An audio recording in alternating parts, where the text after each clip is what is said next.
Hotel Miami and রেস্টুরেন্টের রাতের খাবারটা ছিল অসাধারণ। জানি না এই বিরিয়ানিটা গরু না খাসির ছিল, তবে এই বিরিয়ানিটা যে এই রেস্টুরেন্টের জন্য স্পেশাল সেটা বলার অপেক্ষা রাখে না। এমন সুস্বাদু বিরিয়ানি আমার জীবনে খুব কম সময় খেয়েছি বলে মনে হচ্ছে। যাই হোক, ঘড়ির কাঁটায় এখন রাত 12টা কয়েক মিনিট। আমরা চলে আসছি কুমিল্লা থেকে। মাঝপথে রাতের ডিনার সেরে নেওয়ার জন্য আমরা হোটেল মিয়ামি অ্যান্ড রেস্টুরেন্টে চলে আসলাম। রেস্টুরেন্টের ভিতরে প্রবেশ করলাম। রেস্টুরেন্টটি এতটাই জাঁকজমক যে আসলে ভিতরে ঢুকতেই মনটা ভরে গেল। সাথে সাথে ওয়াশরুমের দিকে ছুটে গেলাম, কারণ সারাদিনের ক্লান্তি, চোখে মুখে প্রশান্তি। দেখতেই পাচ্ছেন চেহারার কি অবস্থা। মনে হচ্ছে কেবলই ঘুম থেকে উঠে আসলাম। এই অবস্থা শুধু আমার একার না, আমার সাথে যারা সহযাত্রী ছিলেন তাদেরও একই অবস্থা।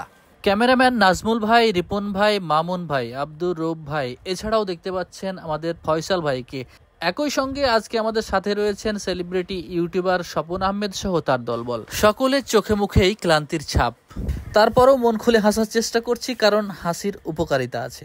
এদিকে খাবারের অর্ডার দেওয়া হয়েছে। স্বপন ভাই ফেসবুকের স্ক্রল করতে ব্যস্ত, একই সঙ্গে যে যার মতো মোবাইল টিপাটিপি করে সময় পার করছে। আর্মি পার্সন রূপ ভাই ভিডিও কলে ভাবির সঙ্গে কথা বলছেন এবং হোটেলটি দেখাচ্ছেন। একই সঙ্গে আমরা সেলফি তুলতে ব্যস্ত রয়েছি। এরই মধ্যে ওয়েটার এসে আমাদের খাবার দিয়ে চলে গেলেন। আমরা মনের সুখে সেই খাবারটি নাড়াচাড়া করে অবশেষে খেতে শুরু করলাম। অনেক সুস্বাদু খাবার।